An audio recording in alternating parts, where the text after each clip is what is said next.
The following is brought to you in part by Patrick Maclaughlin of Douglas Elliman Real Estate.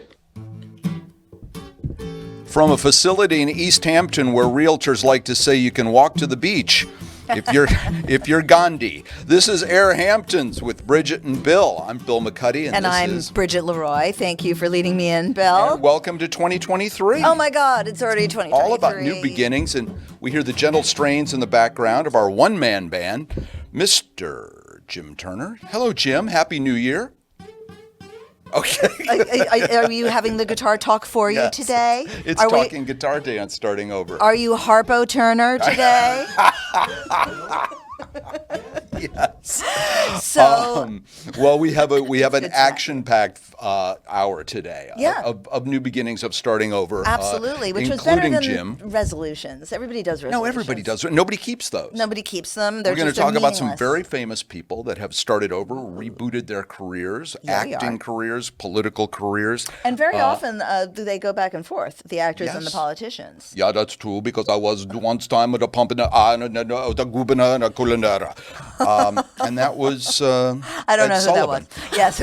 Okay, so Lynn Blumenfeld joins us. She's had a makeover. She was in the advertising business like me. I don't know if you say makeover with a woman. She doesn't had one, and nor does she need a makeover. All right, she's but she has changed. She's pivoted. That's the word. God, right? no. Can we drop really? for 2023? You don't like pivot? Did we not have pivoting enough in like 2023, 2022? Right. We got to come up. She changed directions and started over.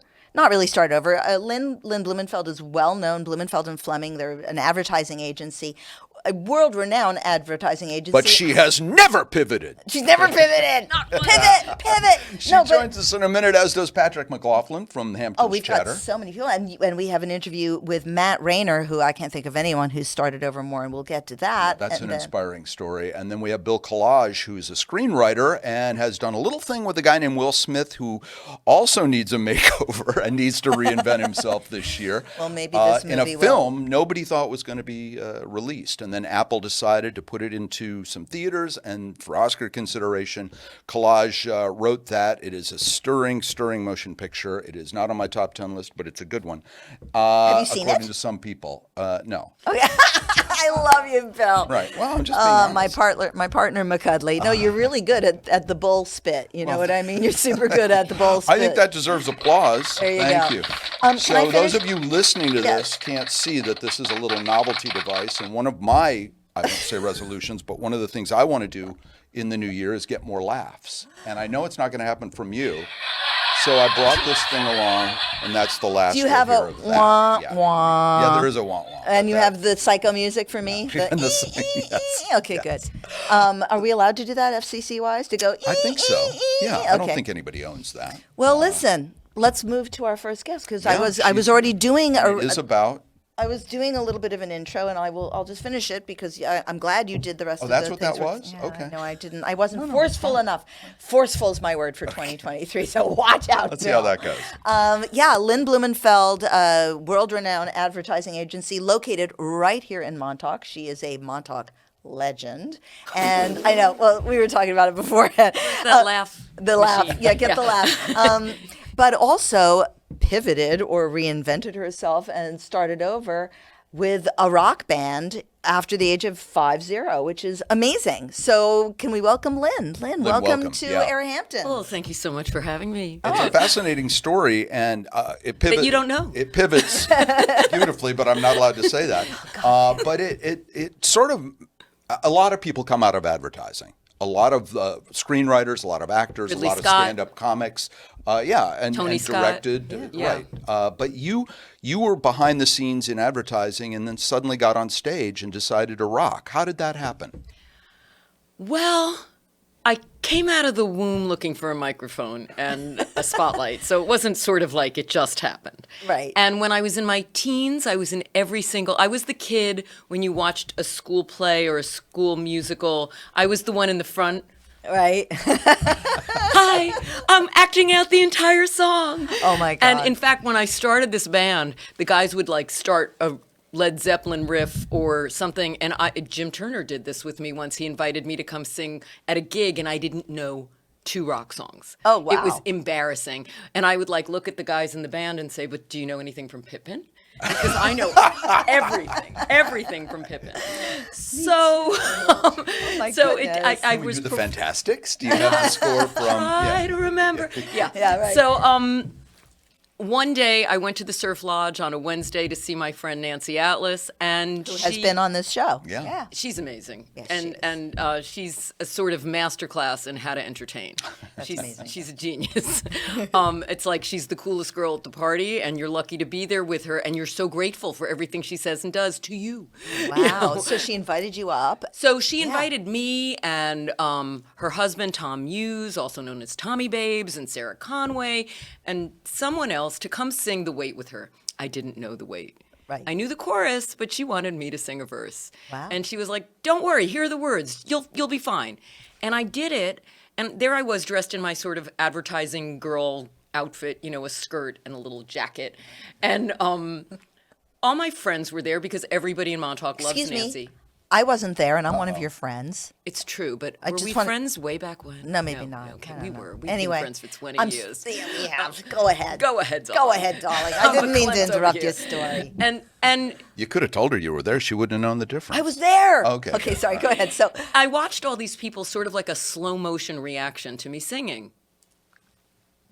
Wow. And they were shocked and surprised, and I had the bug. So I immediately hounded down Joe D'Elia, who I knew did gigs all the time in Montauk, and I was like, let me sing. I'll do it for free. And what he did was Joe like, say? Maybe not. But eventually, he would hire me to sing backup. And there were two guys that always played with his band, Randy Hudson and Cliff Black. right. And one day I mustered up the courage to go up to Randy, and I said, I was wondering if you might ever consider, and he said, yeah, and Cliff's in. Oh, wow. Oh. How great. And I was like, he said, you're talented and you should be doing this, and it's ridiculous that you haven't yet because you're so old now. Well, now, speaking of haven't, and you're not old. Speaking of haven't yet, you were singing jingles in your advertising days. Oh, yeah, tell You the were story doing- about you the were doing natural some. instinct. You were doing Well, some I professional wrote singing. jingles, but Yeah. back then I had a moral compass. Now I don't. But but back then, if you sang on the jingle, you got paid. And Right. since I was working for the ad agency, I didn't take that work away from the actual musicians who were writing the jingles. So I would. That's very Stupid. misguided. Very Yeah, stupid. very- Yeah, I missed all the residuals, which actually I think copywriters should get residuals because I wrote a lot of campaigns that ran for years. Right. And Amen, I got my sister. salary. Right, Big right. deal, you know. I wasn't a top But executive. you did get a chance to do a voiceover on a very famous ad. Oh, I was the voice of Clairol for Clairol Natural Instincts one year. And it's a typical story of my parents who could be on Seinfeld as his parents or Right. George's parents. So back in the day, we had videotapes. And I would send my parents a videotape when I finished a commercial. And I wrote a note and said, "Dear Mom and Dad, I wrote this commercial, and this year I got to be the voiceover." In the commercial, the song "You Make Me Feel Like a Natural," blah, blah, blah, Right. is in the commercial. Right. Girl gets her hair colored. She does it herself. She looks gorgeous. She puts on her headphones. She gets in the elevator. She's singing at the top of her lungs. A gorgeous guy walks in, and they live happily ever after. That's the way it happens in TV commercials in under 30 seconds. Amazing. So I send my parents this little videotape, and I get a message on my answering machine. "Hiya, Lynn." "Hello, Lynn." I'm guessing those are your parents. Yeah. Yes, Nina and Philip. And Nina says, "I know you said you were the voiceover, but I know you said you were the voiceover, but the voiceover sounds like Demi Moore. Are you the singer? You sound like the singer." And my father's in the background going, "Is she the singer or the voiceover? Is she the singer or the voiceover?" And, you know, I've been in therapy ever since because obviously they disregard anything I write down or Totally. tell them. But that was, yeah. Here you are with starting over with this, you know, in your early or 50s, with a band in the Hamptons, and you're gigging all the time. Like you've Getting been doing it traction, for, getting heard. Yeah. I'm very aggressive. No. Yeah, you are. But that's why I love you. No, some musician, a local musician called me up and he was like, you know, you get all the gigs because you're very aggressive. And I was like, No, maybe. Or I just ask Good. nicely. I write a thank you note, and I come up and show up on time. And if they ask for an invoice, I bring it. And Well, I want to ask you a question, though, if it's okay. You also do original music. Yes. What was it like standing up there? I mean, because you've said already that you have joked about having problems with confidence. One thing to do covers, quite another to stand up there and perform your own original music. What was that like the first time? that is such a great question. Thank you. Did I tell you to ask me that? No. No, I wrote it down and gave it to her. Where's that? Okay, sorry. Go ahead, Lynn. God, There's that's long. nothing like it. When you have a song in your Sorry, head. sorry. Keep it coming. Do not let her. For this applause. Don't let her near the toys. Sorry. Okay, Yes, sorry. it is a when- good when- question. when- How did you feel the first time you did something original? It's really exciting and it's magical because it's sort of like you have this thing in your head and all of a sudden it's happening and it's real and this sounds so corny, but it's a dream come true. And even recently, I mean, I wrote this line that was sort of plaguing me about, you're going to talk about politics later. When did it become so black and white, this red, white, and blue? Right. As a first line of a song. And I had in my head, when did it become so black and white, this red, white, and blue? And it sounded too slow and marchy. And so I said to my boyfriend, Dave Portocarrero, my favorite guitar player, here are like no offense, Jim, I love you too. 3 or 4, different ways of rhythmic, and he just immediately took it and made it happen. Yeah. And we actually sang it at a Bridget Fleming rally, which was nice. That's great. So what does those first 2 lines sound like now? Yeah, how did it jazz up? When did it become so black and white, this red, white, and blue? When did politics divide me and you? When did families collide, each choosing their own side? When did it become so black and white? It's Dave's a rhythm guy. Oh, Right. Lynn, that's so good. Jim Turner is fired. You're moving over there, going to sing us in and out of every segment. Jim, we're no, kidding. you're not. Don't I'm leave me kidding. this way. I'm Play, kidding. play sad guitar music. But- Wah, wah. You can play us out sadly and stand up and so we can hear you. But I just want to ask you one thing before we go, which is, what advice do you have for people who may be in the middle portion of their life and they want to make a turn like yours? How do you do it? That's a really good question. Well, what Nancy Atlas said to me when I asked her if I could sing backup for her was, you don't want to be a backup singer, go get your own band. And just do it. Do it, do it. Actions speak louder than words. Thinking about things never really makes anything happen. I mean, I always say I'm the poster child for if you want to change your life, you have to change. And my hashtag on my Instagram, which is @LynnBlueBand, is never too late. Hashtag never too late. Hashtag never too late. And you That's have great advice. lynnbluemusic.com is your website if people want to learn more and It's see true, it where is. your upcoming gigs are. Yeah, I know. We're friends, so we don't usually interact very professionally like this. And I can see Lynn's like, oh my God, Bridget's like professional at this. Wait, you interact professionally with some No. people? Okay, Yeah, thank you. shut up. Hey, Jim, play us out, and Lynn, thank you for joining us. Thank you. Oh yeah. Okay, that's a lawsuit. She's suing now.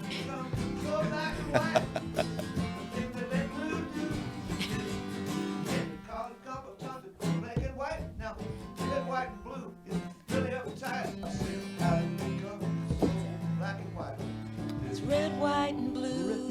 Red, white, and blue. Oh, welcome back. Thank you. Thank you. Well, thanks. It was great to have Lynn Blumenfeld. Yeah. We're going to have, and we always have Jim Patrick Turner. McLaughlin joins us in a moment. Yeah, but first- in the meantime, in a giant warehouse next to a storage facility, because in the Hamptons, it's all about location, location, location. Sorry, I just This had to is AirHamptons with Bridget and Bill, and we are. I jumped on your joke No, because I there's was no paying jumping attention on to anything. Lynn. I'm so sorry. Well, But while listen, we're waiting for Patrick, we are actually going to go right to our next segment, which Oh. is, we're talking. It's 2023 AirHamptons with Bridget and Bill, and we're talking about starting over. And Right. there is truly no one in the Hamptons that I know of who exemplifies that more than Matthew Raynor. Matt Raynor is a well-loved person out here. He spent the first part of his life. He's only in his mid-30s, but he was a commercial fisherman. And about 3 years ago, again at the age of around 30, he was diving, into the water in April, just diving off the bridge. Was having so much fun that he went and got a friend of his because the sun was about to go down. He wanted one last dive. I don't mean like scuba diving. I just mean diving into the water off of the Shinnecock. Like a dive, Touts like Point. off of a diving board. No, dive, Touts Point, like just diving into the deep water right there in Southampton and or North Sea. And he went and got his friend, and thank God he did, because the next dive he took, the sand had shifted and he broke his neck, and he is paralyzed from the. He says, the nipples down. He has some movement in his arms. His hands are kind of bent over, but he has reinvented himself as an artist. And he's been doing drone photography. And we were lucky enough to have a little talk with Matt. So take it away. We'd like to welcome Matt Raynor to AirHamptons with Bridget and Bill. Welcome, Matt. Thanks for joining us. Yeah, I'm finally here. Yeah, let's talk for a few seconds about just what some of us might just take for granted, what just setting up a TV and an interview is like for you, a quadriplegic. Yeah, I know. Well, it's actually not that bad. If I get like some time, I can make it actually really nice in here. But I kind of had my seat deflated earlier, so I had like a crisis. But With what? With your like a seat cushion? yeah, a wheelchair seat cushion, like just got like a hook in it in the garage and like deflated, so I had to fix it. But you couldn't do that on your own. You had to wait for someone. So Yeah, we would wait for somebody and they to come and like pick me up and then change the seat out and stuff. wow, what a difference from the life on a ship. But you still found ways to turn proverbial manure into a rose by turning to photography, which had been just a hobby for you at some point, right? Just really stubborn. That's it. Just super stubborn. I don't give up. Tell us just a little bit about your injury. I mean, are you able to move your arms, for example? Yeah, I can move like my biceps and my forearms, but my fingers don't work and my triceps don't work. So you're not able to like lift yourself out of a chair by yourself? No, Okay. no. So how did you start over with your art? Tell me about the creative process for you and what you were able to do and how it even struck you, why you wanted to create. I mean, when I first got hurt, I really couldn't do anything, and I just wanted to create things like I used to. And I kind of came up with the idea to use a drone and, just went with it from there. And you've had several shows in the area of your work. Yeah. The whole summer I had like a show every weekend. Kind of weird, actually. The past 2 months I haven't had like anything to do. It's been kind of boring. But during that boring time, you have created a time-lapse video of the new art that you're creating. Yeah, made a lot of new art. So tell me now, okay, so you've done a lot of drone art, a lot of aerial shots, which is so, particularly to me, a friend of yours, very poignant, considering that being in the air is not something that you're down here and your photographs are unearthly. They're trees seen from the top or familiar places out here, the Shinnecock Inlet, all kinds of places, Tiana Beach. But now you're sort of pivoting to working with acrylics and doing sort of more abstract art. Can you tell me a little bit about that? Yeah, I got bored of photography. I needed to do something different. Yeah, I kind of like, I got more control over my body, I suppose, So I like figured out ways to do things. And I was like, maybe I should do some resin art, try that out. Resin art. So you create this where? Do you have a studio? Yeah, actually, behind me in the garage. And you get large canvases, and then for people who can't see this and are listening on the radio, can you just describe your process of how to create one of your works? I was at an art show and I saw somebody doing resin art. I used to actually like I built my boat for work. Like I use resin to make things that like were useful. And I was like, I should make resin art, you know? If anybody's entitled to make art, it's me. Oh, I just figured it'd be interesting. You know, how long does it take you to create? Because I think you've done 2 or 3 of these pieces now, so they take a while, huh? I mean, you are in a wheelchair for people who can't see you. It took like a month to make one, and then now I can do one in like 3 days. Well, tell me a little bit about, I guess, about your experience of starting over. I mean, just imagine like you're stuck in a wheelchair all day, every day, you know, just like what your daily life is. You know, you can't even shower yourself. So you can't work, you can't do anything. You just want to do something, anything, you know? And like I found a way to take photos again, you know, and it worked out. It worked out really well. And, you know, I could take photos, they look good. You know, people could use them in their house as art pieces. It's cool, you know. I guess in the beginning I wasn't really sure if people just felt bad. But then, you know, I did like a bunch of art fairs in the summer, and then I kept overheating, so I had to stay in the van like half the time. So like I wasn't even near the art, and like I still would sell them. So I was like, oh, okay. Well, I guess the wheelchair has nothing to do with it. So that's good. And if people want to see your work or learn more about your own situation of starting over, they can go to Matthew Raynor, RAYNOR.com, correct? Yeah. Wow. Wow. Wow. What an inspirational story. And Yeah. for people who couldn't see it, what we're listening to this, he actually seems to blot the paint with the side of one of his hands, and he has some upper body movement, as you said. Very little, and he is an incredible person. So, if Is he people- selling this stuff? Is it He is commercial? trying. I mean, this is a man who, you know, spends all day basically alone in his home, and needs people to come and help him. He's, you know, I don't want to get like political or whatever, but I mean, he's somewhat fallen through the cracks of our health system. And yes, selling his art is his way of being able to support himself. So if anybody wants to go and look, I mean, his drone photography is absolutely unbelievable. And he makes trees look like lungs. I don't know how to describe it. It's just absolutely brilliant. Matthew Raynor, RAYNOR.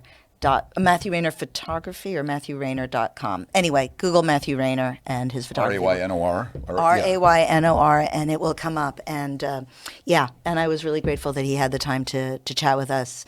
He does have obviously continuing health issues, and he's a really brave soul. Jim, a little uplifting music, if I can lift you up for a second, and we'll shift gears dramatically now and talk a little Hamptons chatter. In a building right next to the East Hampton Airport, so that when it all goes bad, we can hop on Ron Perlman's private jet and get out of here. This is Does he still have a jet? This is even know. We'll ask Patrick McLaughlin. This is AirHamptons with Bridget and Bill. And Patrick, welcome to one of our favorite segments called Hamptons Chatter, based on hamptonschatter.com. Yeah, you have to follow. .net and .com. Oh, Yeah, look at you, because you spend, baby. You've got the .net and I the have that .com. 34 extra bucks a year. Woo! Woo! Party! Hey, so it's 2023. Are you Right. still writing 2022 on your checks? And if you are, why are you still I'm still writing writing checks? 1982 on my checks. That doesn't make Seriously, sense. seriously. That Oh makes no boy, sense. but it's so great to see you with the new Happy year. New Year. Likewise. I have to complain to you guys, but because the green room food here stinks. Oh. So, It's because I left I brought- the caviar in my car. what camera are we on here? Oh, wow. Oh, There. Tuto! Oh my Tudo. god! They just opened in East Hampton. Did you put something about that on I Hamptons did. Chatter? It's actually, if you get a chance to go, they make them fresh every day. I actually have to tell you that I interviewed Gally Meyer, who's one of the owners, Right. for 50-50. Right. Gally and David and John Paolo and Gabby are the owners, and I have a story coming out in the James Lane Post about the coffee that they serve at Tudo El Giorno, which is all organic and all grown in Costa Rica. Well, I've been meaning to write a blog about where you can get actually good coffee. I mean, you can Yeah. get coffee anywhere. You can get it out of a vending machine. Well, I go every day in Bridgehampton to a place called Java, He's which great. nobody He's knows great. about. He is super. His coffee is Please don't super go there. strong, though. It's not for the faint at heart, but it's No, really he's got a good. bunch it's of different smooth. blends. We're talking about Andrew, who used to be in Sag Harbor. You guys talk. I'm going to eat Oh, wait, now. here's a plain croissant, by the way. They make have them a plain fresh croissant. daily. Aren't these incredible? Yes. They're really good. Yeah, And I delicious. brought a gluten-free cake because I don't know Oh, why. now you tell me about the gluten-free. I thought you were gluten-free for I some am, reason. but I'm eating. Crystal Gag from Mr. Saturday Night. I'm holding the two. It's all, Princess Leia. Leia. that's Yeah. really funny if it That's were very funny. 1983. Okay. But anyway. Not even then. Maybe 1970. But we're looking forward, not back. So, what are you looking most forward to in the year 2023? And who needs a makeover in the Hamptons? Who needs a makeover? I do. I mentioned Ron Perlman as a joke about hopping on his jet, but I don't think he has a jet Does he? anymore, does he? Did he sell his place just down the street? You know here? what? There are a lot of rumors swirling. I don't know, to be honest He with sold you. the one on Lily Pond. Yeah, That but was he last didn't. But he year. didn't sell. I don't think he sold the Creek yet. No. No. I It's mean, funny. I just drove by it and I was thinking about that. What's the Creeks going for? more than you and I can afford combined, times 10. Something You mean like more than 100 $10? Is it 100 million? Is it? I think like, it's somewhere up there. To be honest with you, once again, you got to give me a little pre-interview here, and that way I can do some prep work. No, Like, sorry. I can't. No, I can't just no. wing No. this. No, this stuff. show is I all said, about "Shh." surprising you. That's what we like to do. Do you remember when what it went for when Osorio sold it? Where Ted Dragons, you know. That was 100 years ago before I my time. know. I was in junior high school then. So. Me too. Sure we were. Someone wrote about our friend or mutual, you know him as well, Stephen Gaines wrote a great short piece about the Dragon House and one other house being the only two houses in the Hamptons. And when they were here in the winter, they would turn their lights on so that each would know the other was there. Oh, With that's the only cute. two I houses don't know out who here. it was. It's a great story Yeah. that I haven't. Well, what do you want to talk about, Yeah, Well, Patrick? you know what I was going to talk about? In East Hampton Village, they raised the price of the beach permits. Here I have bamboo forks. Oh my gosh. Very environmentally Okay, sound. well, don't open it right in front of your microphone, please. Oh, sorry. People Anyway, will think it's like buzzing bees and you'll trigger someone. no, but they just raised the beach permit price from $500 to $750, so everyone's like up in arms. They're not happy for village permits. $750, and that gets you a 1-year pass. 1 year past, so you can take your cars to like Georgia, Maine, and Now, people listening to this who Mile don't Holiday. know about the Hamptons will be sort of flabbergasted to hear this. It's $750 even if you live here.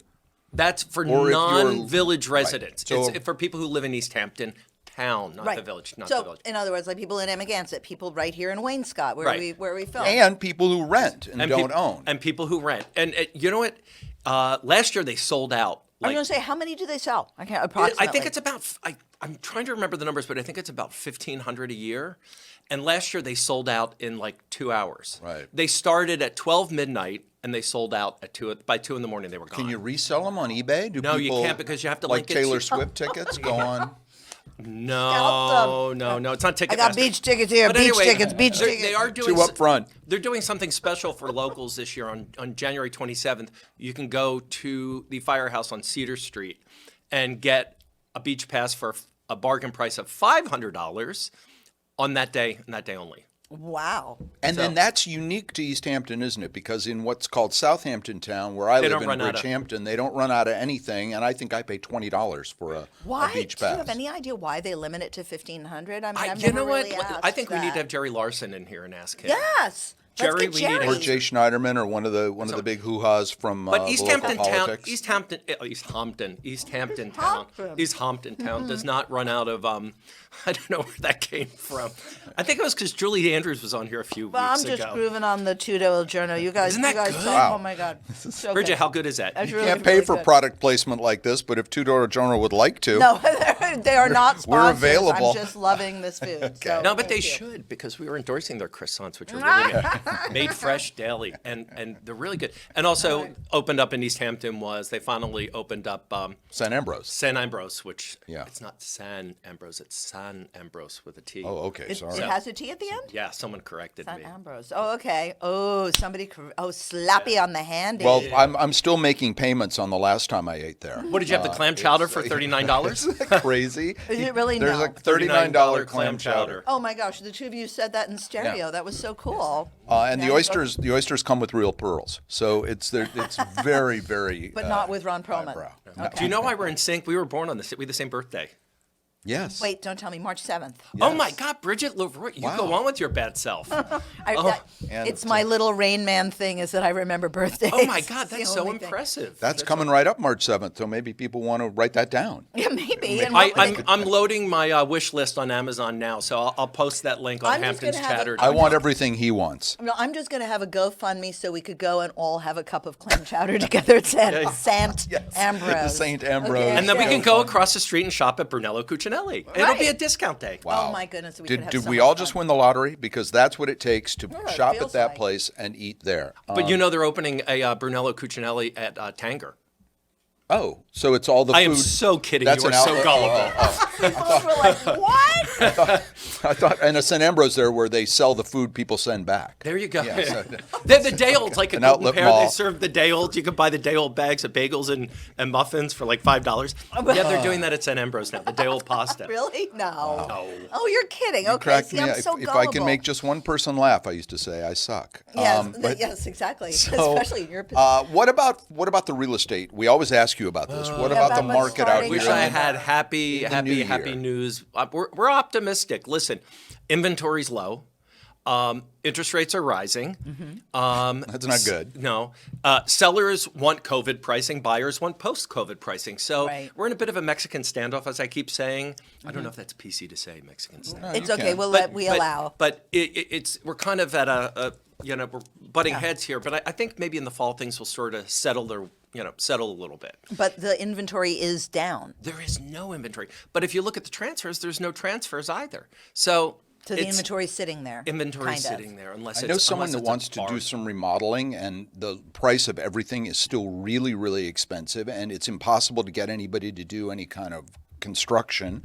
And they said literally at a party the other night, my husband and I are waiting for the recession.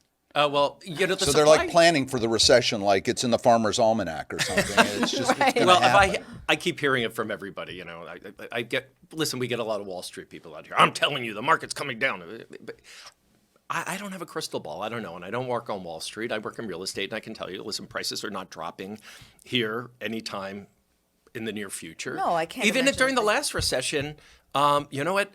Prices they only went down a little bit. They didn't bottom Well, out we out here. do live in a historically wealthy area, even though not everybody is privileged. And I remember Right. during the last, like in 2008, going down to Wellington during the winter, like horse country, country, for yeah. those who don't know, but near Palm Beach and all of that, very, very wealthy. And someone joked, and me saying, well, how is like the housing, Right. the subprime mortgage thing, how has that turned out here? They're like, what?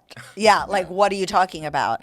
So I'm down to 3 polo ponies from 4. There have been amazing cutbacks. Exactly, but Yeah. it is that kind of thing. I mean, so yeah, it's it really depends on who's paying We're a bit attention. insulated by that, but you know what? But people react to the markets when they see the markets going bad in one area. They're kind of like, well, maybe I should wait here. And Yeah. those Wall Street guys who come out and tell you there's about to be a crash are probably trying to get a bargain on something and Oh, of want course you they to are. go to Of course the they are. owner and go, he says there's going to be a crash. He's offering half of what you wanted, and they're like, oh, maybe.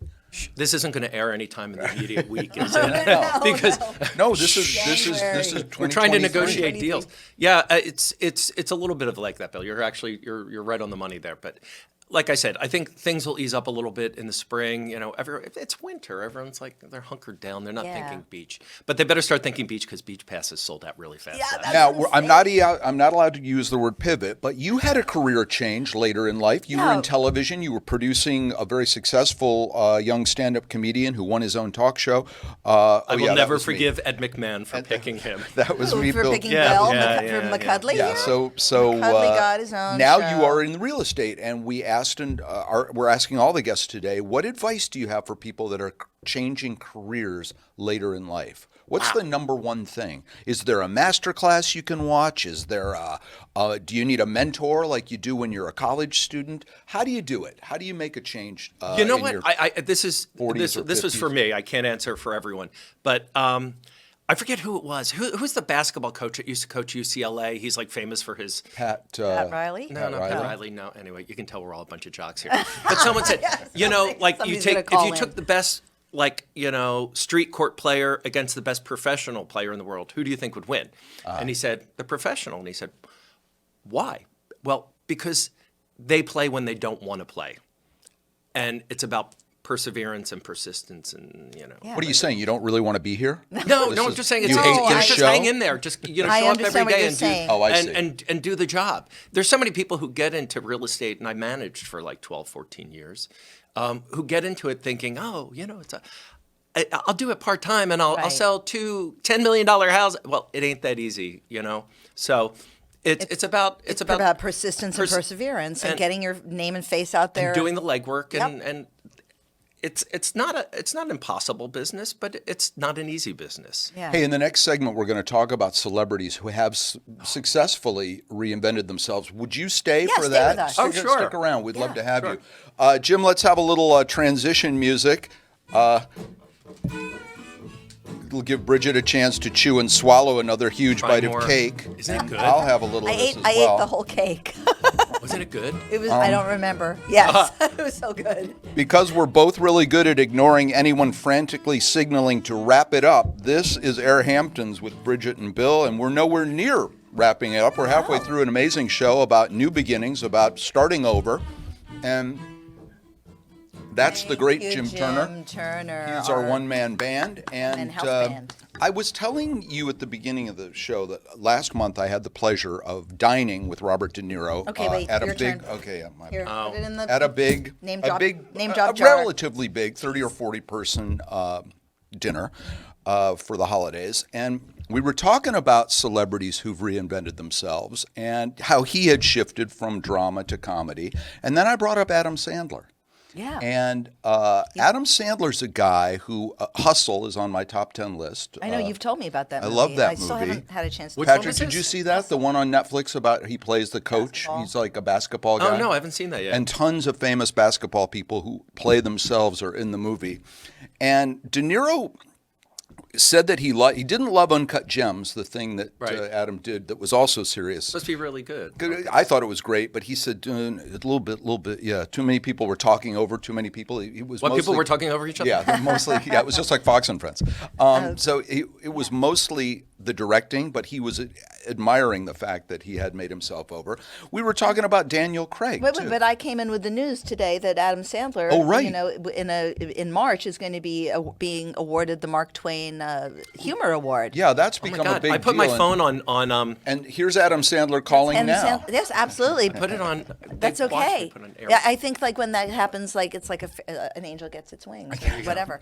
But yeah, so he still is being noticed for comedy, but I've seen that so many times where really like someone who's known for comedy, like Robin Williams doing Fisher King, or Right. and it's happened so many times, and that's where they're amazing. You know what's funny? I was just talking into the last drama. night, literally, about Adam Sandler. I think you and I were at a screening for the movie The Waterboy in New York City. Okay, I love that. Do you remember that with Adam Sandler and Henry Winkler? And we would get, when you go to these screenings, you get press notes. So I'm looking for it. I'm like, oh, Kathy Bates is in this movie. Like, oh my God, Henry Winkler's in this movie. I really like Henry Winkler. What a me nice too. guy. He's such a good actor. And like, do you remember that movie? He did Heroes and blah, blah, blah, blah. Yeah. And then I'm like, when are they going to start the movie? And I turn around and who's sitting behind me? Henry Winkler. And he said, aren't you glad you didn't say anything bad?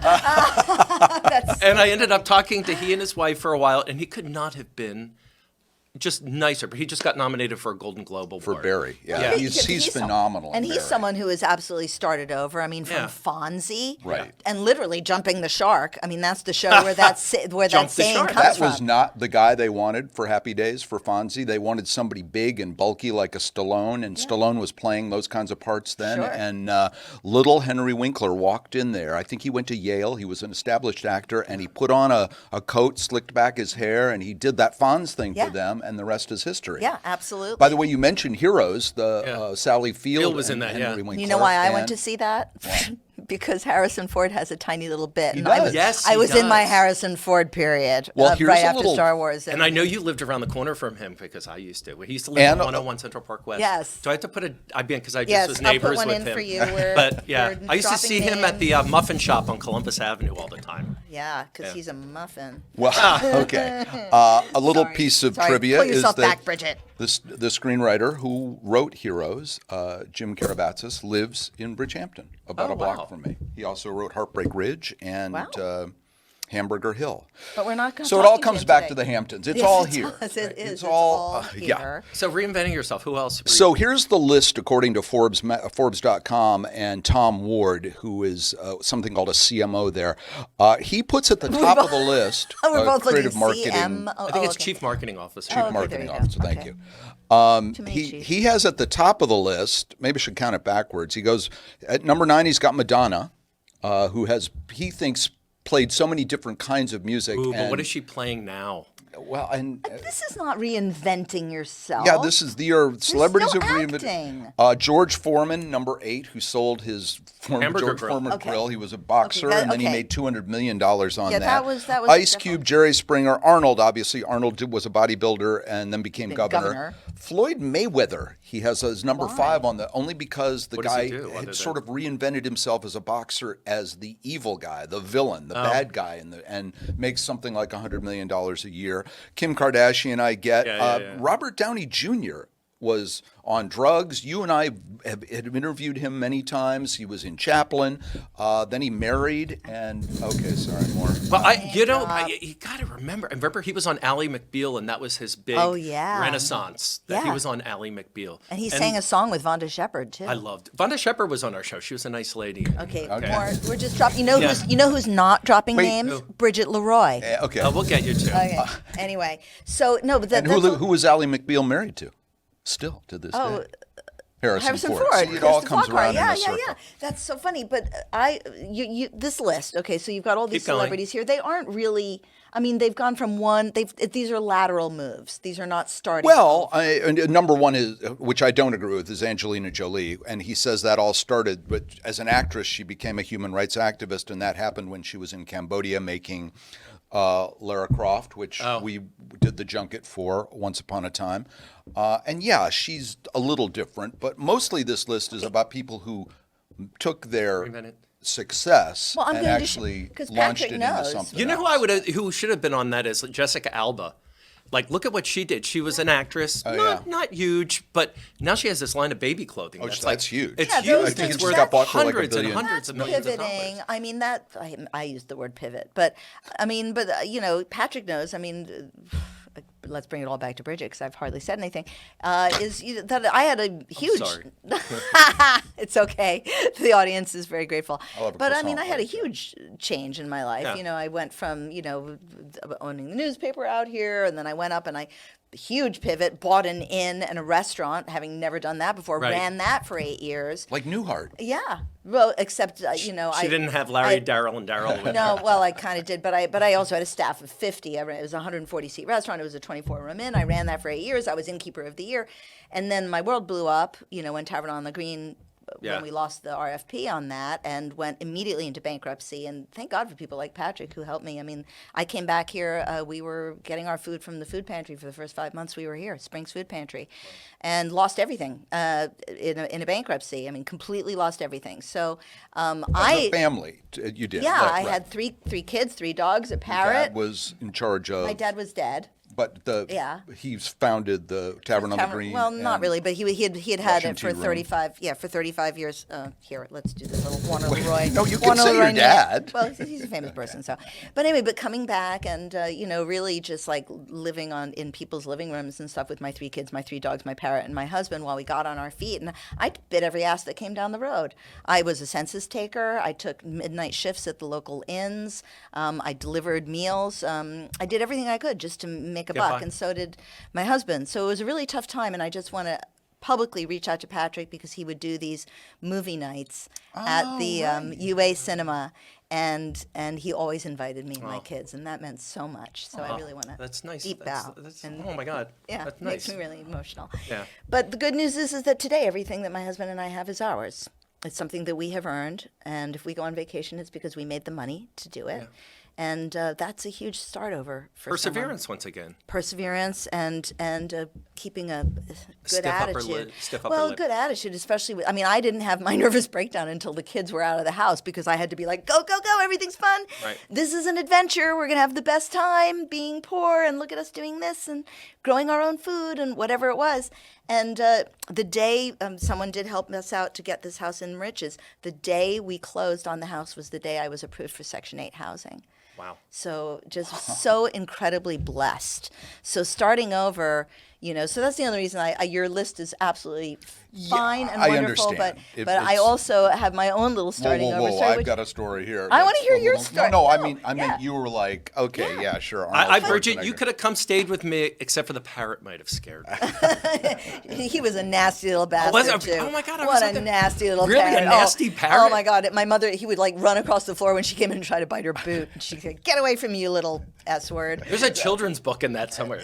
I don't What was think so. What was the parrot's name? Nikki. Nikki the nasty parrot. Nikki Ooh, Goodbird. It's almost alliterative. Yeah. Nikki Talk? the nasty. Yes, he did. Really? He would sing, "Oh yeah, Nikki, time to dance." So, and what was so sweet is as Bing got older and his voice got very, very low, Nikki still had Bing's 8-year-old voice. Oh, that's so so it was so cute. sweet. Oh my Yeah. God. But anyway, Wow. Patrick, it's been great having you on. Have you I got seen? Have you? two segments? Have you seen Emancipation? No, but you know what I finally saw was Everything Everywhere All at Once. Yeah, people are so divided on that. I was don't know not, if have you seen it yet? It's on. No, I think it's I on haven't. Netflix or Yeah, something or yeah. somewhere. I don't know if I liked it or not. Michelle Yeoh is great. She's so great, is- phenomenal. And yeah. Stephanie. But I have to watch it also since Steven Spielberg was on the show a few weeks ago.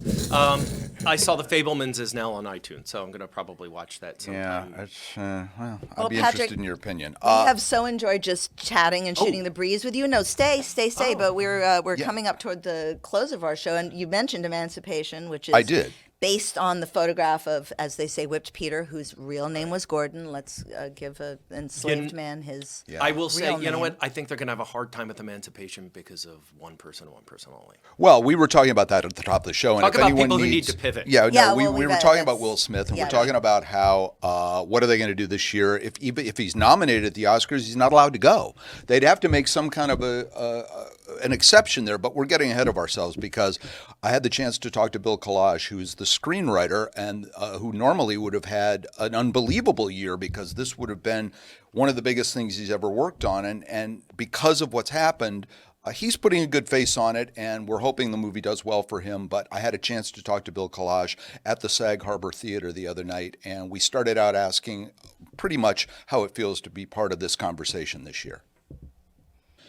So this is the year of kind of the important movie, Till, Tar, and this movie obviously fits into that mold. So how does it feel to be a part of that? I mean, being a part of that conversation is unbelievable.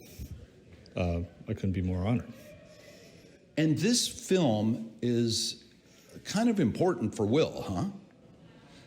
Will was there from beginning to end. He has given his heart and soul to this movie. And when we wrapped in January of this year, it was after 7 months. It was supposed to be 3 months.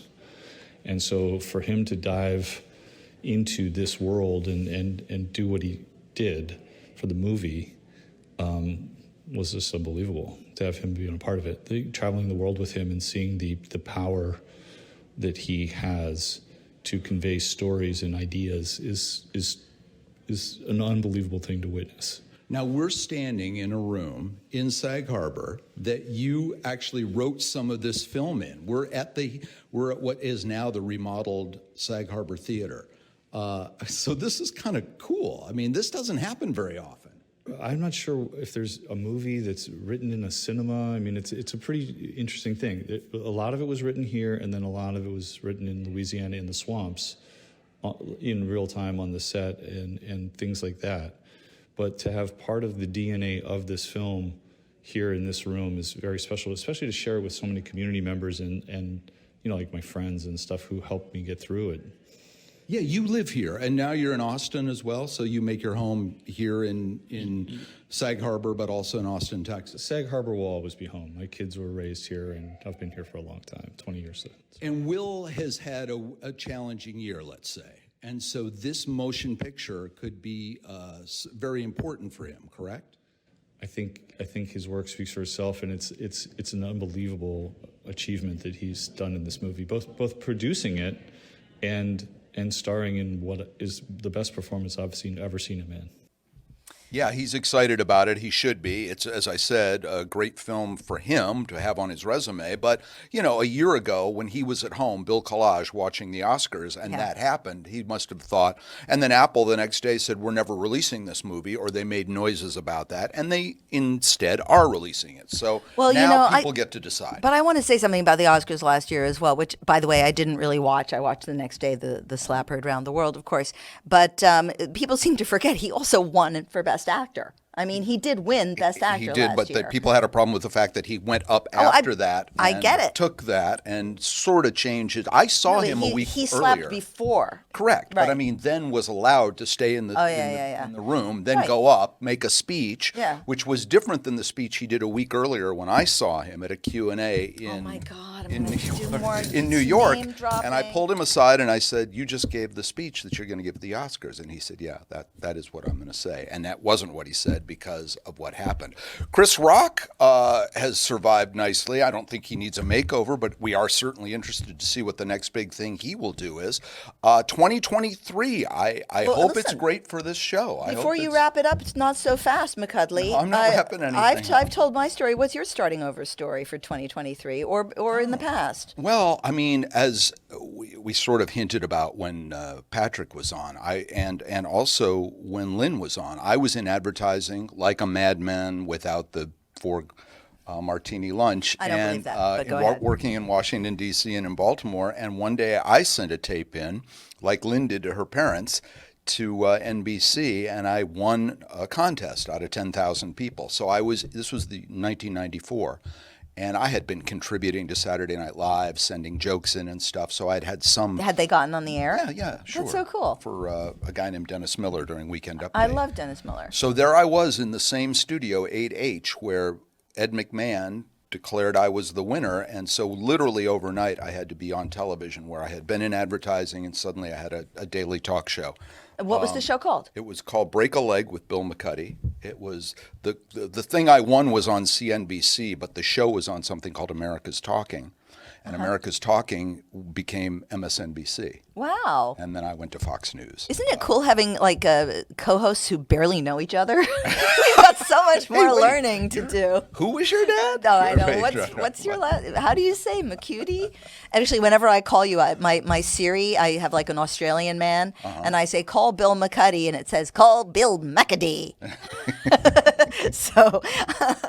Well, here's that. It's applause for that. Yeah, and we've had a great show. Lynn Blumenfeld. Yeah. Her story about starting over. We had Matt Raynor. An incredible story of. And next month we're talking love stories. Yeah, we are. For February, we're talking about some of the greatest motion pictures that have ever been made about love. We're talking about people who. What is love, Bill? We're going to answer all of that. Well, I guess to all of our viewers and listeners, we are going to wish them a happy 2023. Yeah. And the perseverance and not pestilence. I guess just perseverance to start over if starting over is what you want and need. And here on the first Sunday of January, it's pretty safe to say most everyone has already broken the New Year's resolutions they made. I never believed in those. You've ever done dry? I weird question for you. I've done dryuary a couple of times. Right. And it doesn't. Yeah, some people do that. Some people do sober October. There's Yeah. all kinds of different things. No, have I ever kept a New Year's resolution? I don't think so, because I have probably 36 diaries with like 3 entries in it, January 1st, 2nd, and 3rd, and then I'm like, screw this, I don't want to do this anymore. So no, I don't really think that the New Year is necessarily, in fact, every New Year's Day, I hole up by myself in my office and I do a vision board for the year. You do? Yep, every single January 1st for at least the last 15 years. And is my picture on that one? I don't know if you play your cards right, honey. I haven't done it yet, so I don't always do it the first. I do it like the first week of January to kind of. I find just it's set an also a intention. really good day to burn all the self-help books you have. Absolutely. Make a nice roaring fire. It's still cold and cozy. You can cuddle up next to Bruno Bettelheim and whoever else. 4 out of 5 doctors recommend AirHamptons with Bridget and Bill. Unfortunately, they are all psychiatrists telling patients just don't do what they do. Thank you for joining us. Jim Turner, our one-man band, will play us out. We will see you next month, and until then, thanks for being a part of the show. We've enjoyed having you listen.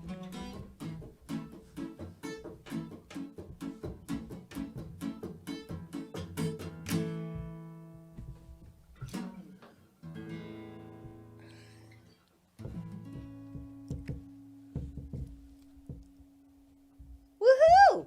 Good job. We did it. Wow. I'm were as stunned as awesome. you are. You're as stunned as I am. I don't know. It might be, I think it's the sugar.